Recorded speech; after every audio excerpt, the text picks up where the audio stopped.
Out of the 100 people who you know, not one person might tell you this. But just because the fretboard feels hard to understand right now, you are this close to finding gold. My name is Daniel.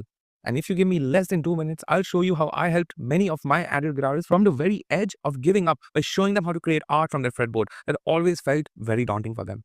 Guys, look, I can understand. Your occupation keeps you busy and your family demands you to be responsible. And with all this on your plate, you had to go and choose to practice the guitar because of your artistic aspirations. But no matter how hard you try to make sense of your fretboard, to play those leads and riffs and licks and improvise, you start feeling that maybe you don't have it in you to ever develop the reasonable skills of an intelligent guitar player. On top of that, do you really have anyone else who cares about you to actually sound good and nail those guitar skills? I'm guessing not. And hence you feel all alone. In this quest of understanding your fretboard, of knowing how to find any note or the scale of any given major or minor key, is saving screenshots of charts and sheets, is that helping you? As you don't ever look at them, and even when you get to, you can't seem to internalize that heavy duty of information, which prevents you to practically implement them in your playing. Because, guys, rote memorization is a great way to learn things in the short term, I agree. But in the long term, you keep on forgetting stuff. No wonder it can feel demotivating every time you pick up your guitar after a long break, as you just don't know what to do with it.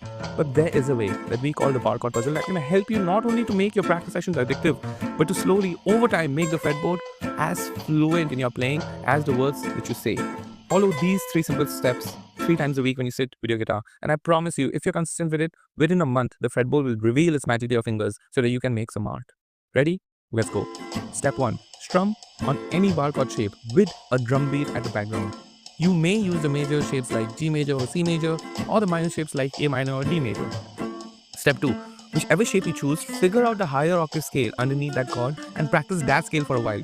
But also in your mind, say the name of those notes. And try not to do this. Actually say them, it will help you, I promise. And step 3.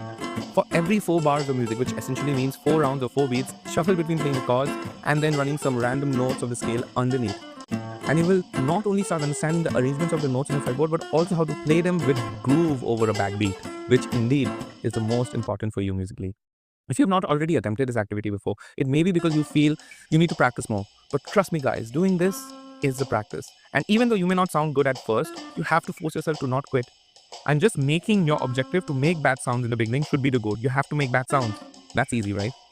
But after many iterations, within a month, you will start seeing that your hands automatically develop a musical sense of making those notes sound good on a fretboard. As we close, I just want to say that from the people who already know you, no one might actually appreciate what you're trying to do. But there is an art within you, which when you unlock, you will really appreciate all the effort you've taken to master this instrument. Comment puzzle below if you want a 1-page extract of this bar chord puzzle activity that I just showed you so that you can start getting fluent with your fretboard from today.